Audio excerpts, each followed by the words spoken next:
दो air strikes, दो कार्रवाइयों की जरा तुलना आप कीजिए। 2019 में जब जनरल साहब कमांडर थे भारतीय सेना के, उस वक्त हमने बालाकोट में एयर स्ट्राइक की थी, एक टारगेट था, एक ही हमला। इस बार 9 टारगेट है, 9 हमले हैं।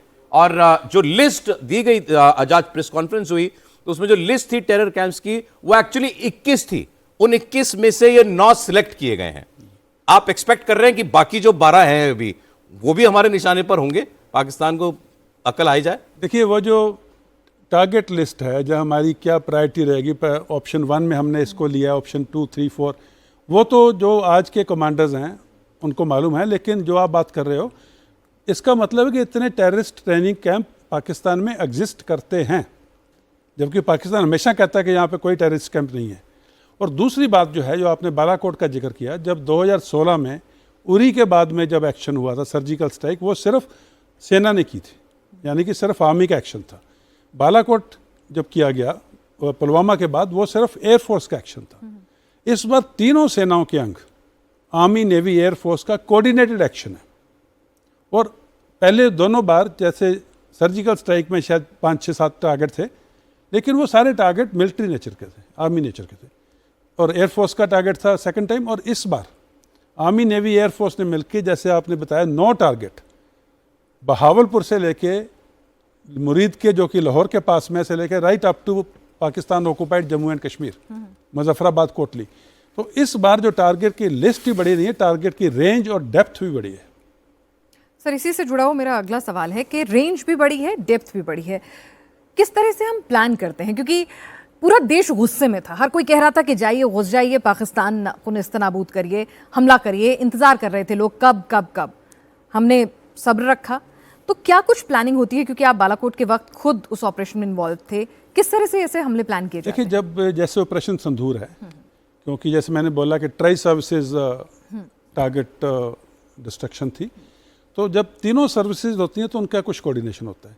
इसके अलावा आजकल के ज़माने में वर्ल्ड ओपिनियन बहुत मैटर करता है, और उसके लिए हमारे जो डिप्लोमेटिक एफर्ट्स हैं, हमारे जो मिनिस्ट्री ऑफ एक्सटर्नल अफेयर्स हैं, उनके जो एफर्ट्स हैं वो बहुत ज़रूरी हैं, ताकि वर्ल्ड ओपिनियन अपनी तरफ बनाया जाए।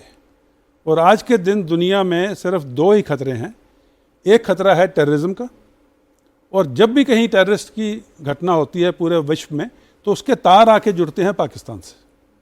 और दूसरा खतरा दुनिया को है कि न्यूक्लियर वेपन्स इररिस्पॉन्सिबल लोगों के हाथ में नहीं चले जाएं, यानी कि गैर जिम्मेदार लोगों के हाथ में न्यूक्लियर वेपन्स नहीं आ जाए। और पाकिस्तान में वो खतरा हर वक्त मंडराता रहता है, क्योंकि आज भी पाकिस्तान में एक प्रधानमंत्री है कहने को, लेकिन उसके पास कोई ताकत नहीं है, पूरी ताकत मिलिट्री के पास में है। और किस टाइम पे कौन सा जिहादी माइंडसेट वाला मिलिट्री कमांडर जैसे आसिम मुनीर है जी, और वो कल क्या कर दे, और दुनिया को इस चीज़ की भी बहुत चिंता है। तो इसलिए तमाम मुल्क इंडिया के साथ हैं कि आप जो भी कर रहे हो उससे दुनिया एक पीसफुल जगह, शांति में जगह और बेटर प्लेस टू लिव बनेगी।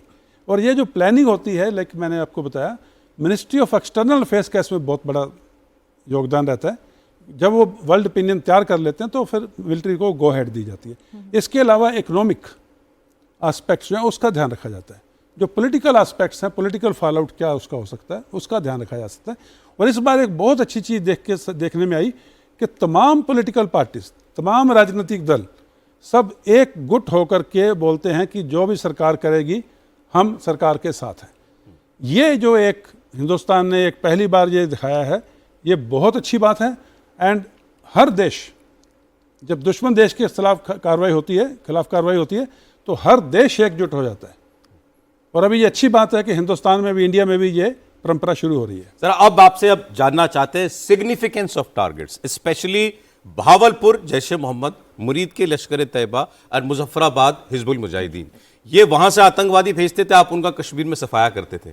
कभी पाकिस्तान में जाके भी किया होगा तो आप हमें बताएंगे नहीं, मुझे ये पक्का पता है, हो सकता है किया हो। लेकिन इन तीनों जगह की सिग्निफिकेंस क्या है? भावलपुर में तो मसूद अजहर के परिवार के 14 लोगों की मौत। इन तीनों जगह की सिग्निफिकेंस जो है, जो मैंने पहले बात की थी कि पंजाबी पाकिस्तान मुसलमान का जो माइंड सेट है कि मैं सबसे बेहतर हूँ, जब आप जैश ए मोहम्मद के हेडक्वार्टर पे हिट करते हो, मसूद अजहर के 14 फैमिली मेंबर जब मारे जाते हैं, जब आप मुरीद के में हिट करते हो जो लश्कर तोयबा का हेडक्वार्टर है, जब आप मुजफ्फराबाद में हिट करते हो, जो कि सईद सलाउद्दीन का हिजबुल मुजाहिदीन का जो हेडक्वार्टर है, तो इसका मतलब यह है जो हमारे प्रधानमंत्री जी ने कहा था कि हम धरती के आखिरी कोने तक जाएंगे और मिट्टी में मिला देंगे।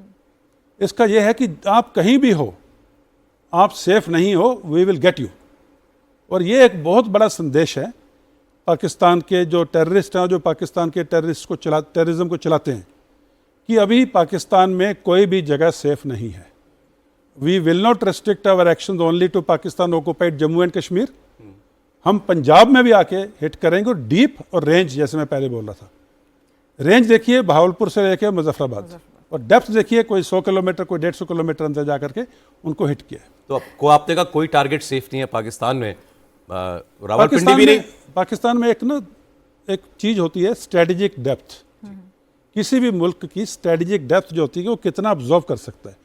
पाकिस्तान की स्ट्रेटेजिक डेप्थ नियर जीरो है, क्योंकि जैसे ही पाकिस्तान का पंजाब खत्म हुआ तो बलूचिस्तान शुरू हो जाता है। वहाँ पे तो पाकिस्तान की आर्मी घुसने से डरती है। ऊपर की तरफ खैबर पख्तूनख्वा शुरू हो जाता है, वहाँ भी वही हाल है। और नीचे सिंध है, सिंध और पंजाबियों में अभी चोलिस्तान डेजर्ट को लेकर के एकदम हंगामा मचा हुआ है। और ऊपर आज़ाद पाकिस्तान ऑक्युपाइड कश्मीर और गिलगिट बाल्टिस्तान।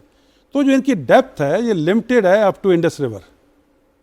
और आजकल के जो हथियार हैं जो मार कर सकते हैं हवा के जरिए, जो किश्तियों से या नाव से या समुद्री जगह से फायर किए जा सकते हैं, ज़मीन से फायर किए जा सकते हैं, उनकी रेंज पाकिस्तान की स्ट्रेटेजिक डेप्थ से कहीं ज़्यादा है। सर यहाँ पर इसलिए कोई भी पाकिस्तान में कहीं भी सेफ नहीं है। इसी में मेरा वो था कि हाँ, जो हर कोई सेफ नहीं है, तो मैं पूछना चाह रहा था रावलपिंडी भी सेफ नहीं है सर? बिल्कुल नहीं है, GHQ बिल्कुल नहीं है। क्योंकि देखिए कई लोग मुझसे सवाल पूछ रहे हैं सुबह से कि अगर पाकिस्तान आर्मी टेररिज्म का बिल्कुल फाउंटेन हेड है तो हमने रावलपिंडी को क्यों नहीं हिट किया। वो इसलिए नहीं हिट किया कि अगर हम पाकिस्तान के मिलिट्री इंस्टॉलेशन को हिट करते हैं तो जैसे मैंने पहले बोला कि फिर हम अग्रेसर माने जाएंगे, हम एक्ट ऑफ वॉर को इनिशिएट करेंगे। अभी जब पाकिस्तान रिटेलिएट करेगा हमारे सिविलियन के खिलाफ या हमारी मिलिट्री के खिलाफ, फिर देखो रावलपिंडी भी एक ऑप्शन है।